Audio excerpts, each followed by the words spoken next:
జటాజూటము కపర్ది అన్న నామాన్ని తీసుకొచ్చిందో, ఏ జటాజూటమును దర్శించినంత మాత్రం చేత అరుణమైనటువంటి రంగుతో భాషించేటటువంటి కేశములను కలిగి ఉంటాడో, గంగ యొక్క తడి చేత ప్రకాశిస్తుంటాయో, పార్వతీదేవి కూడా ఏ కొప్పు మీద చెయ్యి వేయడానికి సిద్ధపడదో, ఏ కొప్పు మీద చంద్రరేఖ అలంకారం చేయబడిందో, ఏ తల సమస్త జగత్తుల్ని శాసిస్తోందో, అటువంటి తలని తన కోదండం పెట్టి కొట్టేశాడు. కొట్టేస్తే ఠంగుని తగిలింది తల మీద దెబ్బ.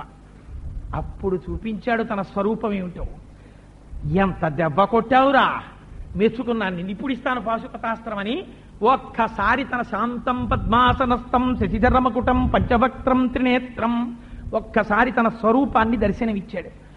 ఇస్తే ఇంతవరకు దెబ్బలాడి యుద్ధం చేస్తున్న అర్జునుడు పొంగిపోయాడంతే ఆ స్వరూపాన్ని చూసి.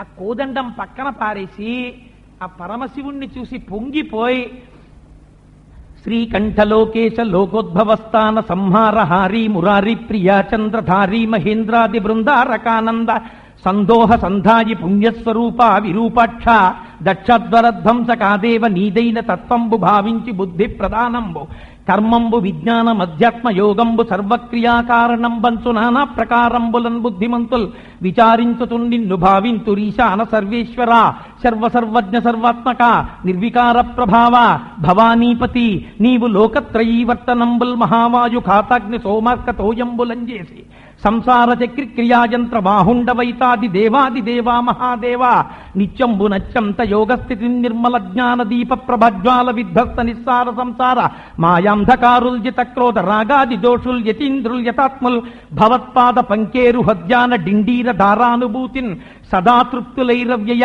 భవ్యసేవ్య భవ భర్గభట్టారకాగచ్చకుత్సాది నానాముని స్తోత్ర దత్తావధానాలలాటేక్షణోగ్రగ్ని భస్మీకృతానంగ భస్మానులిప్తాంగ గంగాధర నీ ప్రసాదంబులన్ సర్వగీర్వాణ గంధర్వులున్ సిద్ధ సాధ్యోరగేంద్ర మహేంద్రాదులన్ శాశ్వతైశ్వర్య సంప్రాప్తులైరీశ్వర భవ్యసేవ్య అని ఈశ్వర కామ్యముల్ తీర్చు మహేశ్వర అని స్తోత్రం చేస్తే పొంగిపోయి పరమాత్మ ఆ రోజున పాశుపతాస్త్రాన్ని కటాక్షించాడు. మీకు అలా తన శిష్యుడితోటి తన భక్తుడితోటి పెనుగులాడి దెబ్బలు తిని అంతకి వచ్చి ఒక తండ్రిగా అంత పరవశాన్ని పొంది పాశుపతాస్త్రం ఇచ్చినటువంటి భక్తవత్సలుడైనటువంటి వాడు పరమశివుడే. తన భక్తుల కోసం ఆయనకి ఇది అది అని ఉండదు, ఏ స్థితికైనా వెళ్ళిపోతాడు. అందుకే అరయన్ మన్మధుపత్నిపై విజయుపై ఆయంబపై చెంచుపై నేను తరచు చెప్తుంటాను నా ఉపన్యాసాల్లో దాని గురించి. అసలు ఆ చెంచుకి సంబంధించినటువంటి విధానమే ఆశ్చర్యం. ఎటువంటి పూజ చేశాడండి. మార్గావర్తిత పాదుకా పశుపతే రంగస్య కూర్చాయతే గండూషాంబు నిషేచనం పురరిపోర్ దివ్యాభిషేకాయతే కించిద్ భక్షిత మంసశేష కబళం నవ్యోపహారాయతే భక్తి కిం నకరోత్యహో వనచరో భక్త్యావతంసాయకే. ఆ తిన్నడు ఆ చంపినటువంటి ఒక మృగము యొక్క శరీరంలోంచి కాల్చిన దాంట్లోంచి బాగా రుచికరంగా ఉంది అనిపించేంత వరకు మాంసపు ముక్క తీసి నవిలి ఎంగిలితో కూడిన మాంసపు ముక్కని ఒక చేత్తో పట్టుకుని ఒక చేతిలో ధనస్సు పట్టుకుని అభిషేకం చేయడానికి నోటితో నీళ్లు పట్టుకుని శివాలయానికి వచ్చి శివలింగం మీద ఉండేటటువంటి నిర్మాల్యాన్ని చెప్పుతో తీసేశాడు. ఆయన అజ్ఞానంతో ఉన్న ఆయన యొక్క భక్తిని మెచ్చుకుని దాన్ని కూర్చగా స్వీకరించాడు పరమాత్మ. నోటిలో ఉన్న నీటిని శివలింగం మీద ఉమిస్తే దాన్ని దివ్యమైనటువంటి అభిషేకంగా స్వీకరించాడు. ఎంగిలి మాంసం ముక్క అక్కడ పెట్టి తినవయ్యా అంటే అదొక గొప్ప మధురమైనటువంటి ఆహారంలా స్వీకరించాడు. నవ్యోపహారాయతే భక్తి కిం నకరోత్యహో వనచరో భక్త్యావతంసాయకే. భక్తికి పరమాత్మ ఎంత లొంగిపోతాడు. శ్రీకాళహస్తిలో తాను కిందుంటాడు, భక్తుణ్ణి కొండ మీద కూర్చోబెడతాడు. ఆ రోజుల్లో అర్చకులకి ఆశ్చర్యం వేసింది, ఏడు తిన్నడికి అంత గొప్ప, అస్తమానం తిన్నడికి పరమాత్మ యొక్క ఆలింగన సౌఖ్యం లభించడం ఏమిటి, అంత మర్యాద ఏమిటి, అంత పొంగిపోవడం ఏమిటి, అంత గొప్పవాడా అనుకునేవారట. ఒక రోజున శ్రీకాళహస్తిలో వాయులింగానికి అభిషేకం జరుగుతోంది. ఆ శివలింగానికి అర్చన జరుగుతున్నటువంటి సమయంలో తిన్నడికి ఉన్నటువంటి భక్తిని నిరూపించాలనుకున్నారు పరమాత్మ. ఒక్కసారి ఆ ప్రాకారం కదిలింది. కదిలేసరికి అమ్మో ఏదో ఉపద్రవం వచ్చింది, ఏ భూకంపమో వస్తోంది, పైన అసలే పెద్ద పెద్ద బండలతో నిర్మించారు, ఇవి మీద పడిపోతాయేమోనని దేవాలయంలో ఉన్న వాళ్ళందరూ బయటికి పరిగెత్తారు. తిన్నడొక్కడు శివలింగం మీదకి తన కడుపు పెట్టి అటు ఇటు చేతులు పెట్టి వంగున్నాడు. ఒకవేళ బండలు పడిపోతే తన నడుము మీద పడిపోతాయి తప్ప శివలింగానికి మాత్రం ఏమీ జరగకూడదని. ఇది భక్తి అంటే. అందుకే ఆ భక్తి ఎక్కడ ఉన్నదో అక్కడ పరమాత్మ భక్తవత్సలుడైపోతాడు, లొంగిపోతాడంతే. దానికోసం ఆయన అవసరమైతే ఇది మనుష్యుడా అని కూడా చూడలేదు. ఏ వేదంబు పఠించలు తభుజగంబే శాస్త్రముల్ సూచతానే విద్యాభ్యాసమునర్చకరి చించే మంత్రమూహించ బోధావిర్భావ నిదానముల్ చదువులయ్యా కాదు నీ పాద సంసేవాశక్తియ కాకజింతు తతికిన్ శ్రీకాళహస్తీశ్వర. నిన్నే రూపముగా తలంతు మదిలో నీ రూపు మోకాలో స్త్రీచన్నో కుంచమో మేకపెంటికయో ఈ సందేహముల్ మాన్పిన కన్నారం భవదీయమూర్తి సగుణాకారంబుగా చూపవే చిన్నీరేజ విహారమత్త మధుపా శ్రీకాళహస్తీశ్వర అంటాడు ధూర్జటి. ఆయన ఎందు భక్తితో పిలవాలి తప్ప ఆయన వెంటనే సాక్షాత్కరించాడు. ఒకానొకనాడు నిన్నే రూపముగా తలంతు మదిలో నీ రూపు మోకాలో అర్జునుడు మహాశివరాత్రి నాడు గబగబా అభిషేకం చేసుకుంటానని వెళ్ళిపోతున్నాడు. కృష్ణుడు ఎదురొచ్చాడు. బావా ఎక్కడికి ఎడుతున్నావు అన్నాడు. ఇవాళ శివరాత్రయా అభిషేకానికి ఎడుతున్నానన్నాడు. ఏమిటి బావా లింగం శివాలయంలోనే ఉందా, ఇదిగో చూడు ఇది శివలింగం కాదు అని ఇలా చూపించాడు. అసలు లింగము కానిది ప్రపంచంలో ఎక్కడుంది? ఇలా చూపిస్తే మోకాలిలో శివలింగం కనబడింది, దానికి అభిషేకం చేసేశాడు. నీ రూపు మోకాలో స్త్రీ చన్నో, ఇది ఇంతకన్నా దారుణమైన విశేషం. ఒక రాజు ఒక మహాశివరాత్రికి ముందు రోజు రాత్రి ఒక వేశ్యాగృహంలో గడిపాడు. మరునాడు తెల్లవారిపోయింది. స్వామికి సుప్రభాత గీతికలు వినపడుతున్నాయి. అయ్యో అందరు భక్తులు శివాలయాలు చేరిపోయారు, నేను వేశ్యాగృహంలో ఉండిపోయానని బాధపడ్డాడు. ఆర్తి కలిగింది. స్నానం చేయకపోయినా పర్వాలేదు, ఒక్కసారి ఎక్కడో అక్కడ మూర్తి మీద నేను కాస్త ఓ పువ్వు వేస్తాను అని చుట్టూ చూశాడు. అది వెలయాలి గృహం, ఎక్కడ చూసినా అర్ధనగ్న దృశ్యాలే, పరమశివుడి యొక్క మూర్తి ఏదీ కనపడలేదు. బాధపడుతూ కళ్ళనీరు పెట్టుకుని కూలిపోయినటువంటి రాజుకి ఇంకా నిద్రపోతున్నటువంటి వేశ్య యొక్క స్తన్యము ఉబ్బెత్తుగా శివలింగాకృతిలో కనపడింది. అమ్మయ్యా చాలు నాకు లింగం దొరికింది అనుకున్నాడు. గబగబా వచ్చి 4 పువ్వులు పట్టుకుని ఓం నిధనపతయే నమః ఓం నిధనపతాంతికాయ నమః అని స్తన్యములకు పూజ చేశాడు. అది శివలింగం అయిపోయింది. నీ రూపమోకాలో స్త్రీ చన్నో కుంచమో. అది ఒకానొక వైశ్యుడు ఉండేవాడు.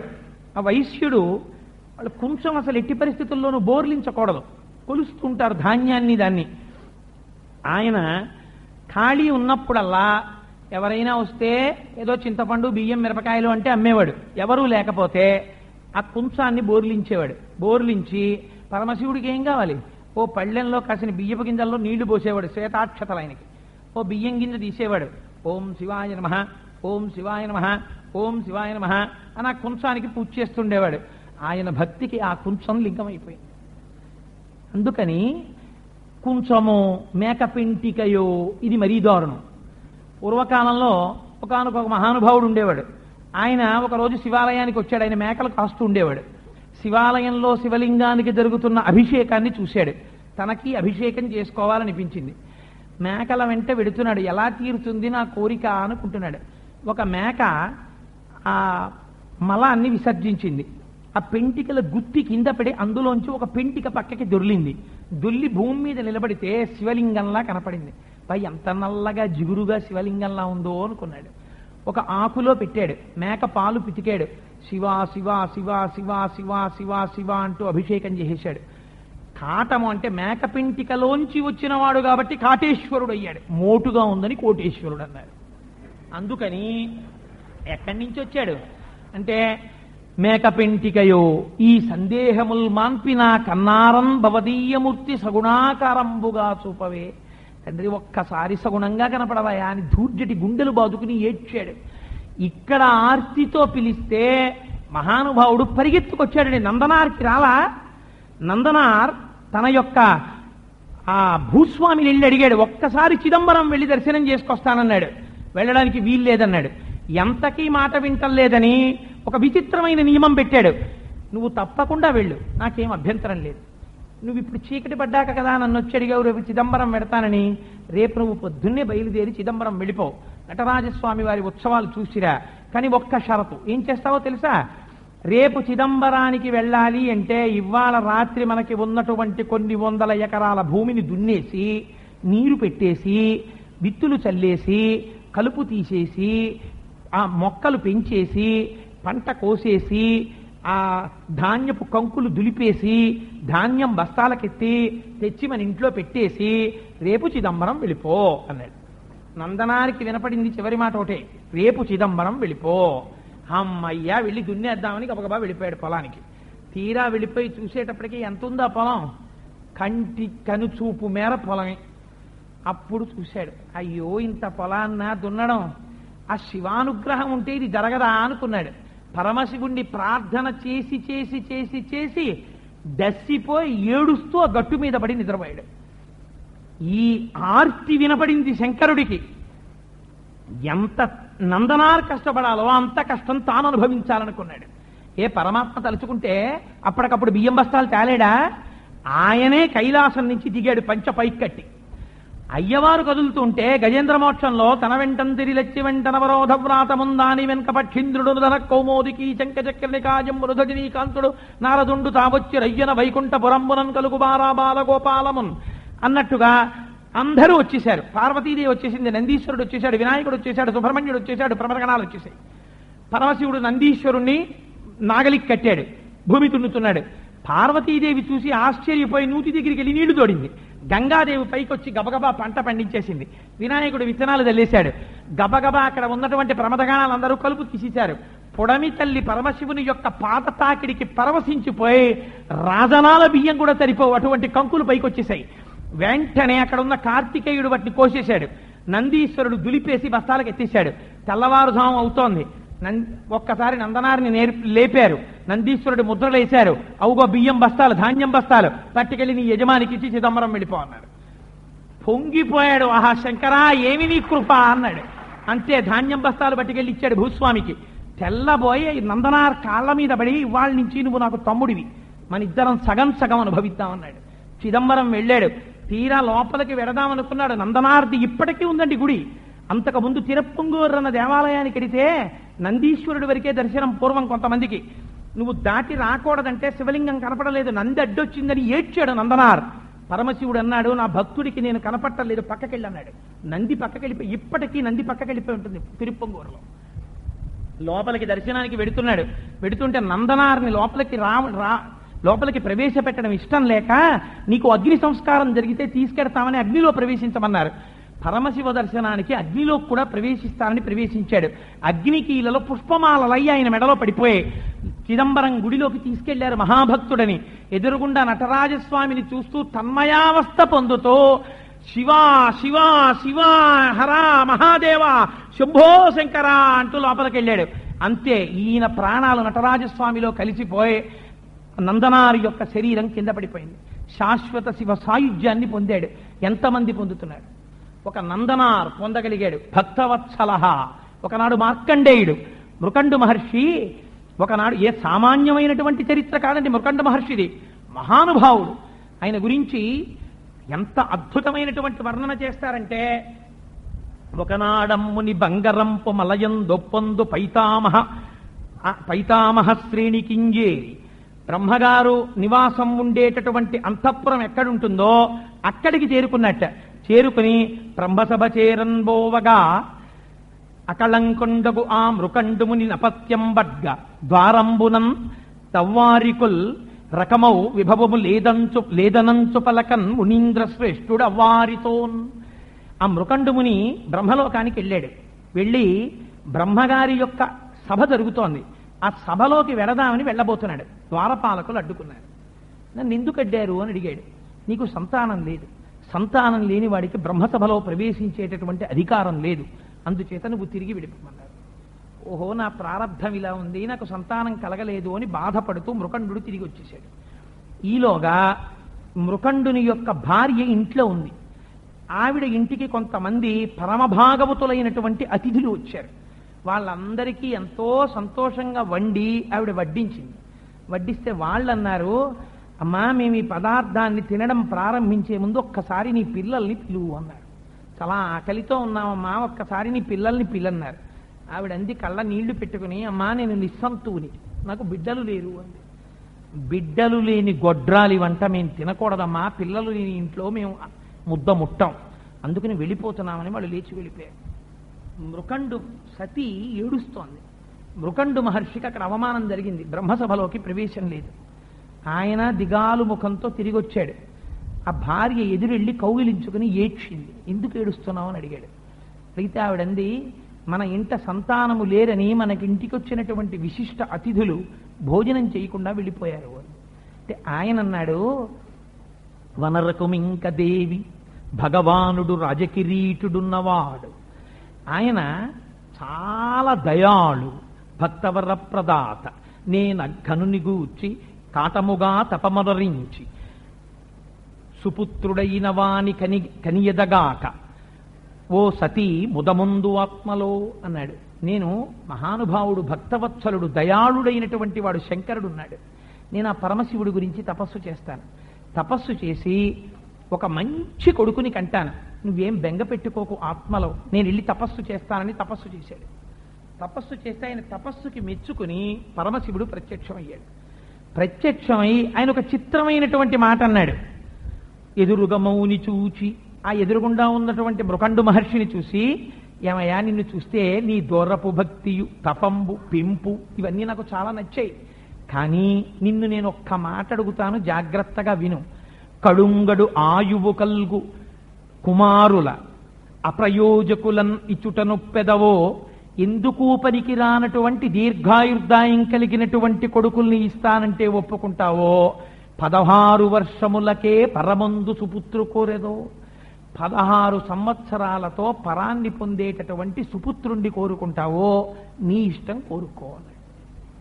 దీర్ఘాయుష్మంతుడైన ఎందుకు పనికిరానటువంటి అయోగ్యుడైన కొడుకు కన్నా 16 సంవత్సరములు బ్రతికిన యోగ్యుడైన కొడుకు పుడితే చాలనుకుని నాకు 16 సంవత్సరములు బ్రతికేటటువంటి యోగ్యుడైన పుత్రుణ్ణిమ్మని అడిగాడు మృకండ మహర్షి. అడిగితే తథాస్తు అన్నాడు. శంకరుడు అదృశ్యమయ్యాడు. ఇంటికి వెళ్ళాడు. మృకండు పత్నితో ఎంతో సంతోషంగా కాలం గడిపాడు. ఆ శంకరుణ్ణే ధ్యానం చేస్తూ గడిపాడు. గడిపితే ఆయన అదృష్టం కొద్దీ ఆ మృకండు పత్ని గర్భాన్ని ధరించింది. కొంతకాలం అయిన తర్వాత పిల్లవాడు జన్మించాడు. ఆ జన్మించినటువంటి పిల్లవాడిని చూస్తే సాక్షాత్తుగా బాలశంకరుడా అన్నట్టుగా కనపడుతున్నాడు. వాళ్ళిద్దరి గురించి ఇంకా పురాణంలో వర్ణన చేస్తారు. పెన్నిధిని పొందిన పేదలట్లు మృకండు మహర్షి పత్నితోడా ఎంత పొంగిపోయాడంటట. కటిక దరిద్రుడైనటువంటి వాడికి విశేషమైన ఐశ్వర్యం లభిస్తే ఎంత సంతోషపడిపోతాడో అంత సంతోషపడిపోతూ ఎప్పుడూ కూడా కొడుకుని చూసుకుంటూ అరుసమున ఓలలాడిరి అన్ని మరచి సంతోషంతో పొంగిపోయారట తల్లిదండ్రులు ఇద్దరు. ఆ కొడుకుని పెంచుతున్నారు. పెద్దవాడవుతున్నాడు. పెద్దవాడవుతూ వాడికి ఉన్నటువంటి గొప్పతనం ఏమిటంటే, సీతాం సుధరునించు చిత్తంబు చిత్తంబు భవ సమర్చన చేయు పాణిపాణి ప్రమథనాదుని గొల్చు పదములు పదములు శివుని సన్నిధి చేయు జిహ్మ జిహ్మ విశ్వేశు కథ విను వీనులు వీనులు కలకాలుని చూచు కనులు కనులు పరమేశు కొల్చడి భాగ్యంబు భాగ్యంబు దర్పకారికి నొంచు తనువు తనువు శ్రీశ సాయకునకు మృక్కు శిరము శిరము త్రిపురహరు సేవించగల్గడి మనము మనము నాగభూషణు సేవించు నరుడు నరుడు శంకరుని చదువబడసిన చదువు చదువు అనుకునేవట. జన్మించిన నాటి నుండి శివ దేవాలయంబులకే గుదించుచుండు. చిన్నతనంలో అడుగులేయడం వచ్చినప్పటి నుంచి శివాలయానికి వెళ్ళి ప్రదక్షిణాలు చేస్తుండేవట. పలుకవచ్చిన నాటి నుండి నమశివాయంచే పొద్దు పలుకుచుండు. మాటలు వచ్చినప్పటి నుంచి ఎప్పుడు నమశివాయ నమశివాయ నమశివాయ నమశివాయ అంటుండేవట. వ్రాయవచ్చిన నాటి నుండి ఆవరస శివకోటి లిఖించుచుండు. వ్రాయడం వచ్చినప్పటి నుంచి ఎప్పుడూ కూడా శివకోటి రాస్తూ ఉండేవట. ఇలాంటి వాడు బూది సర్వాంగములనెప్పుడు పూయుచుండు. ఒంటి నిండా ఎప్పుడు విభూతి పెట్టేసుకుంటూ ఉండేవట. చెలగి రుద్రాక్షలను మెండు దాల్చుచుండు. ఒంటి నిండా రుద్రాక్షలు వేసేసుకుని ఈ చేతులకి రుద్రాక్షలు, ఇక్కడ రుద్రాక్షలు, ఇక్కడ రుద్రాక్షలు, ఇక్కడ రుద్రాక్షలు, అలా రుద్రాక్షలు కట్టేసుకోవడం అంటే మహాసంతోషం. పార్థివేశార్చయే నాడు భయకుండు. ఎప్పుడు ఈశ్వరార్చన మారేవాడు కాదు, అలా శివార్చన చేస్తుండేవాడు. అటువంటి వాడు భూషణం బయితనరుత అమ్ముని సుతుండు. అందరికీ చూడ్డానికి పొంగిపోయేటట్టుగా ప్రవర్తిస్తున్నాడు. ఈలోగా 16వ సంవత్సరం వచ్చేసి నారదుడు వచ్చి గుర్తు చేశాడు, అయ్యా నీ కొడుక్కి ఆయుర్దాయం అయిపోతుంది, ఇంకా నీ కొడుకు వెళ్ళిపోయేటటువంటి సమయం ఆసన్నమైంది. అందరూ నిన్ను మార్కండేయుణ్ణి కన్న తండ్రి అని ఇంత పొగుడుతున్నారు, కానీ ఆ కొడుకు వెళ్ళిపోతాడు ఇంకా. అంటే తల్లిదండ్రులు ఇద్దరూ ఏడుస్తున్నారు.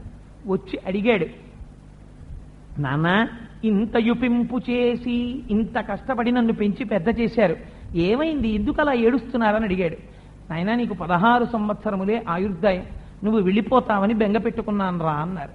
అంటే ఆయన అన్నాడు, అమ్మా ఎందుకమ్మా బెంగ పెట్టుకుంటారు, మీరెవరు బెంగ పెట్టుకోకండి, ఇప్పుడే నేను శంకరుడి గురించి తపస్సు చేయడానికి బయలుదేరి వెళ్ళిపోతున్నాను. ఏ మహాత్ముడు నా జన్మకి కారణమయ్యాడో ఆ మహాత్ముడే నా ఆయుర్దాయమును రక్షిస్తాడు. నేను శివాలయంలో కూర్చుని శివలింగాన్ని కౌగిలించుకుని తపస్సు చేసుకుంటానని వెళ్ళిపోయాడు. నాయనా నీకు శుభం జరగాలని ఆ తల్లిదండ్రులు ఇద్దరూ ఆశీర్వచనం చేశారు. 16 సంవత్సరముల వయస్సు పూర్తయిపోతోంది. యమధర్మరాజు గారు భటుల్ని పిలిచాడు. మార్కండేయుడి యొక్క ఉసురు తేవాలి, వెళ్ళి తీసుకురండి అన్నాడు. ఆ భటులు లోపలికి వెళ్ళి శివాలయంలోకి అడుగు పెట్టబోయారు. అగ్ని జ్వాలలు పైకొచ్చాయి. అమ్మో, అంతగా పంచాక్షరీ మహామంత్రం చేస్తూ పరమశివుని యొక్క తపస్సు చేస్తున్నటువంటి బాలుని ఉసురు తీయడం మన చేత కాదు, మనం ఇక్కడ నిలబడద్దు, మన ప్రాణాలు పోయేటట్టున్నాయని వాళ్ళు యమధర్మరాజు గారి దగ్గరికి వెళ్ళిపోయారు. వెళ్ళిపోయి, అయ్యా మేము తేలేమండి వాడి ఉసురు, ఆ పిల్లవాడు సామాన్యుడు కాడు, వాడిలోంచి అపారమైన తేజస్సు వస్తోంది, వాడు శివలింగం దగ్గర కూర్చునున్నాడు, మేము తేలేమన్నాడు. ఎవడైనా సరే కాలం అయిపోయిన తర్వాత తేవలసిందే, మీరు తేకపోతే నేను తెస్తానన్నాడు యమధర్మరాజు గారు. ఆయనే స్వయంగా పాశములు పట్టుకుని భూలోకానికి దిగాడు. దిగి శివాలయంలో ఉన్న పిల్లవాడిని పిలిచాడు, రా బయటికి, నీ ఉసురు తీయాలి, సమయం అయిపోయింది, ఇదిగో అగ్ని జ్వాలలు వస్తున్నాయి, నేను అంగీకరించను, నువ్వు వస్తావా నేను లోపలికి రానా, నేను యమధర్మరాజుని, ధర్మాన్ని అతిక్రమించను, నీ ఉసురు తీయవలసిందే, మర్యాదగా బయటికి రమ్మన్నాడు. ఘోర రూపంతో దర్శనమిచ్చాడు.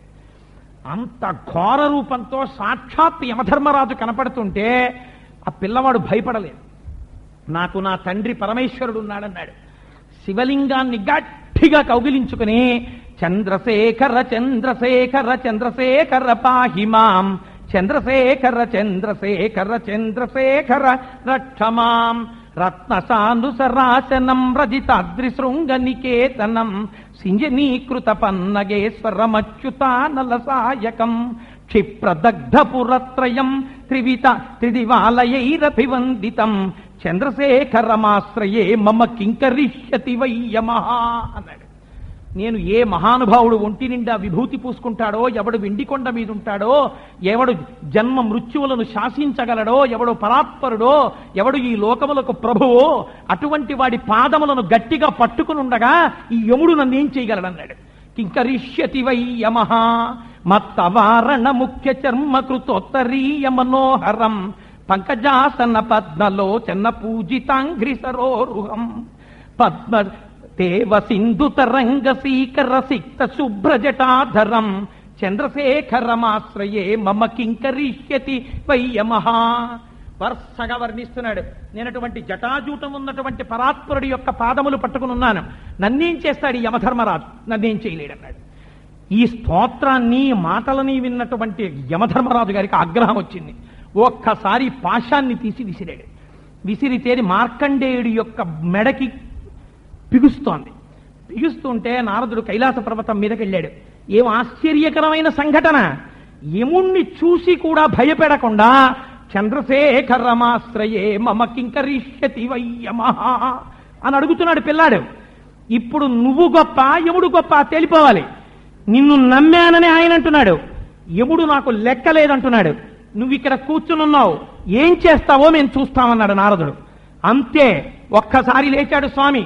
కవచంలో చెప్తారే, ఓం నమో భగవతే సదాశివాయ సకల తత్వ విదూరాయ సకల లోకైక కర్త్రే సకల లోకైక హర్త్రే సకల లోకైక సంహర్త్రే సకల లోకైక సాక్షిణే సకల నిగమ గుహ్యాయ సకల లోకైక బలప్రదాయ సకల దురితార్తి భంజనాయ సకల జగత భయంకరాయ శశాంక శేఖరాయ శాశ్వత నిజామాసాయ నిరామాసాయ నిరాతంకాయ నిష్ప్రపంచాయ నిష్కళంకాయ నిస్సంగాయ నిర్మమాయ నిర్మలాయ నిత్య శుద్ధ బుద్ధ పరిపూర్ణ సచ్చిదానందద్వైత పరమ ప్రకాశాయ పరమశాంత ప్రకాశాయ తేజో రూపాయ తేజోధిపతయే జయ జయ జయ రుద్ర మహారుద్ర మహారౌద్ర వీరభద్రావతార మహాభైరవ కాలభైరవ కపాలమాలాధర ఖడ్గాంగ ఖడ్గ చర్మ పరశు పాశంకుశ ఢమరుక మృగశూల చాప బాణ గదాశక్తి భిందివాల తోమర ముసల ముసుండి ముద్గర ప్రాస పరిగ పట్టిశ శతగ్ని చక్రాజ్యాయుధ భీషణకర సహస్రదంశ్రా కరాళవదన వికటాట్టహాస విస్ఫాటిత బ్రహ్మాండ మండల నాగేంద్రహార నాగేంద్ర వలయ నాగేంద్ర చర్మ ధర మృడ మృత్యుంజయ త్రయంబక సదాశివ పరమశివ.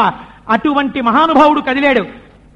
స్వామి శూలేన విదారయ విదారయ ఖట్వాంగేన వ్యపోధయ వ్యపోధయ మమ పాపం శోధయ శోధయ ముషలేన నిష్పేషయ నిష్పేషయ బాణై సంతాడయ సంతాడయ యచ్చ రక్షాంసి భూతాని విద్రావయ విద్రావయ కూష్మాండ భేత భయతాళ మారీగణ బ్రహ్మరాక్షస గణా సంత్రాసయ సంత్రాసయ అపమృత్యు భయం దూరయ దూరయ చోరాన్ మారయ మారయ మమ శత్రువునుచ్ఛాటయోచ్ఛాటయ శూలేన విదారయ విదారయ. అటువంటి మహానుభావుడు ఎవడున్నాడో ఆయన బయలుదేరాడు. బయలుదేరి ఒక్కసారి కైలాస పర్వతం నుంచి దిగి, ఎవడురా చంద్రశేఖరమాశ్రయే మమ కింకరిష్యతి వై యమః అని అడిగితే పాశం వేస్తావా? నువ్వు యముడవు కావచ్చు. నానామని చెప్తుండగా ఎవడిచ్చాడు నీకు అధికారం అని త్రిశూలం పెట్టి గుండెల మీద ఒక్క పోటు పొడిచాడు. నెత్తుటి మడుగులో యముడు ప్రాణం విడిచిపెట్టి పడిపోయాడు. పడిపోతే శంకరులు అంటారు, పొంగిపోయారు. వక్షస్థాడనమంత కస్య కఠినాపస్మార సంవర్ధనం బుభృత్పర్యటనం నమత్సురశిర కోటీర సంఘర్షణం కర్మేదం మృదులస్య తావక పదద్వంద్వస్య గౌరీపతే మచ్చేతో మణిపాదుకా విహరణం శంభో సదాంగీకురు. స్వామి, ఆనాడు నువ్వు నీ కాలు పెట్టి యమధర్మరాజు గారి వక్షస్థలం మీద తన్నేసినప్పుడు నీ పాదం ఎంత సొక్కిపోయిందో, ఆ శ్రీశైల పర్వతం మీద తిరిగినప్పుడు నీ పాదం ఎంత సొక్కిపోయిందో, అపస్మారుడన్న రాక్షసుండి తొక్కి పెట్టినప్పుడు నీ పాదం ఎంత సొక్కిపోయిందో, నా మనస్సనే పాదుకలు తొడుక్కుని తిరగవయ్యా తండ్రి. ఎల్లాగో అల్లా తన మనస్సులో శివపాదములను పెట్టుకోవాలని శంకరులకి చేతకాక మన కోసమని రచించిన మహోత్కృష్టమైనటువంటి శ్లోకం ఆ శ్లోకం. అందుకని ఆ రోజు తన్నేడు. ఇక్కడ ఒక గమ్మత్తు చెప్తారు పెద్దలు. ఏ కాలు తన్నిందన్నారు యమధర్మరాజు గారి గుండెల మీద? ఎడంకాలు తన్నిందన్నారు. ఎడం పక్కన అమ్మవారు ఉంటుంది, కుడి పక్కన అయ్యవారు ఉంటారు అర్ధనారీశ్వర స్వరూపంలో. ఎడంకాలు తన్నడమే, కుడికాలే తన్నచ్చు కదా అన్నారు. అంటే మార్కండేయుడు గట్టిగా శివలింగాన్ని కౌగలించుకుని ఉన్నప్పుడు యమధర్మరాజు గారు వేసినటువంటి పాశం పిల్లవాడి తలతో పాటు శివలింగానికి పడింది. ఎవడురా నా భర్తకే పాశం వేస్తున్నవాడు అని ఎడమ పక్కనున్న అమ్మవారి పాదం లేచి తండ్రింది శక్తి స్వరూపిణి. ఇప్పుడు మహాపతివ్రత తాటంకయుగళీభూత తపనోడుపమండల ధాన్మని కింద పడ్డాడంతే. అందరి ఉసురు తీసే యముని ఉసురు పోయింది. పోతే నెత్తుటి మడుగులో పడిపోయి ఉన్నాడు. మహానుభావుడు రౌద్రస్వరూపంతో నిలబడున్నాడు. అప్పుడు మార్కండేయుడు లేచి స్తోత్రం చేశాడు. తండ్రి, ఎందుక రౌద్రస్వరూపం? నన్ను కాపాడినటువంటి నా తండ్రివి నువ్వు, ఉపశాంతిని పొందు అంటే పొంగిపోయి పార్వతీ పరమేశ్వరుడు ఇద్దరు మార్కండేయుడి శిరస్సున చేతులుంచి, నాయనా నువ్వు మా వత్స, నిన్ను చూసి పొంగిపోతున్నాం, ఎంత భక్తిరా నీది, నీకేం కావాలి కోరుకోమన్నారు. మహానుభావ, ఆయన ధర్మాన్ని ఆయన నిర్వర్తించాడు, నేను నా ధర్మాన్ని నిర్వర్తించాను, నా భక్తి. దీనితో ఎందుకు ఉండాలనుకున్నానంటే నా తల్లిదండ్రుల కోసం. అందుకని పాపం ఆయన దోషం లేదు, ఆయన్ని మళ్ళీ పునరుజ్జీవితుణ్ణి చేయమని అడిగాడు. అడిగితే ఆనాడు పరమశివుడు మళ్ళీ యమధర్మరాజుకి ప్రాణం పోశాడు. ప్రాణం పోసి, నీకు ఇప్పుడే చెప్తున్నాను, ఇక ముందు ఎప్పుడైనా ఆయువు తీరిపోయిన వాడు చిట్ట చివర శ్వాస కదులుతుండగా శివనామము చెబుతుంటే వాడి ఉసురు తేవడానికి వీలు లేదు. నువ్వు లేత పల్లవమును పట్టుకెళ్ళి వాడి అరికాలుకున్నటువంటి ధూళిని గోకి తెచ్చి నీ కిరీటమును దల్లుకో. ఇది శివనామమునకున్న మహిమ. అందుకే మహానుభావులు ఈ కాకినాడ పట్టణంలో ముందుకొచ్చింది అయ్యప్ప స్వామి దేవస్థానం. ఎవరైనా అనారోగ్యంతో హాస్పిటల్లో ఉంటే వాళ్ళ గోత్రనామాలు చెప్తే ఉచితంగా పూజ చేసి మేము ప్రసాదం ఇస్తాం. అయ్యప్ప స్వామి విభూతిని పెట్టుకోండి. లేదు, మీకు దేవాలయంలో 9 మూర్తులు ఉన్నాయి, ఎవరు మీ ఇష్టదైవమైతే వాళ్ళకి పూజ చేయించి మీకు ప్రసాదం ఇస్తామన్నారు. ఆర్షధర్మాన్ని నిలబెట్టడానికి మళ్ళీ అయ్యప్ప స్వామి దేవస్థానం ముందుకొచ్చింది. నేను ఎంతో సంతోషిస్తున్నాను వాళ్ళు చేస్తున్నటువంటి ప్రతిపాదనకి, వాళ్ళు తలపెట్టిన కార్యానికి. అందుచేత ఇదిగో అటువంటి స్థితిలో మళ్ళీ సృష్టి అంతా కూడా సక్రమంగా నడవడం ప్రారంభమైంది. అటువంటి పరమోత్కృష్టంగా కాలకాలహ, కాలుడికి కాలుడయ్యాడు ఆయన. కాముణ్ణి కాల్చాడు, కాలుణ్ణి చంపాడు. అందుకని ఎవరు పరమశివుడి పాదములు పట్టుకున్నాడో వాడికి మళ్లీ తల్లిదండ్రుల మీద కాముని యొక్క బాణములు పడి పుట్టవలసిన అవసరం లేదు. మళ్లీ శరీరాన్ని విడిచిపెట్టి మరణించవలసిన అవసరం లేదు. జనన మరణ చక్రమునకు అతీతమైన రీతిలో పునరావృత్తి రహిత శాశ్వత శివ సాయుధ్యమును పొందగలిగిన అదృష్టమును పొందుతాడు. ఆనాడు పరమశివుడు ఆశీర్వచనం చేసి, మృకండుడా, నేను కూడా యముణ్ణి సంహరించడానికి ఒక కారణం ఉంది. నేను ఇచ్చినప్పుడు ఒక వరాన్ని ఇచ్చాను, దాన్ని సక్రమంగా అర్థం చేసుకోలేదు. నిరంతర 16 వర్షములు అని చెప్పాను. ఎప్పుడూ బాలుడిగా 16 వర్షములతో ఉండే కొడుకునిచ్చాను నీకు. అది అర్థం చేసుకోవడంలో పొరపాటు వచ్చింది. ఆయన ఆయుర్దాయం 16 కాదు, యముడు 16 అనుకుని వచ్చాడు. ఆయన యొక్క ప్రవర్తన యందు చిన్న తేడా ఉండడంలో నేను అలా పొడిచాను.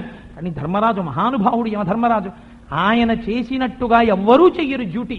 ఆయనకి ఏ మినహాయింపులు ఉండవు, ఏ రాగద్వేషాలు ఉండవు. అటువంటి మహాత్ముడు కనుక వారిని మళ్లీ పునరుజ్జీవితుణ్ణి చేస్తున్నాడు. నీకిప్పుడు బ్రహ్మాయుర్దాయం ఇస్తున్నానన్నాడు. ఆ మార్కండేయుడు మనకి ఎన్ని పురాణాల్లో ఆఖరికి రామచంద్రమూర్తి పట్టాభిషేకం దగ్గర కూడా కనబడతాడు. అటువంటి మార్కండేయుణ్ణి దక్షిణాయన పుణ్యకాలంలో భానువారం నాడు అసుర సంధ్య వేళ మనందరం కలిసి కూర్చుని ఒక్కసారి శివాష్టోత్తర శతనామ స్తోత్ర వ్యాఖ్యానాంతర్గతంగా ఆ నామం చెప్పుకోవడం, ఆ కథని చెప్పుకోవడం ఈశ్వరుని యొక్క కృపా విశేషం. అందుకని ఇవన్నీ ఎందుకు వచ్చాయి? భక్తవత్సలః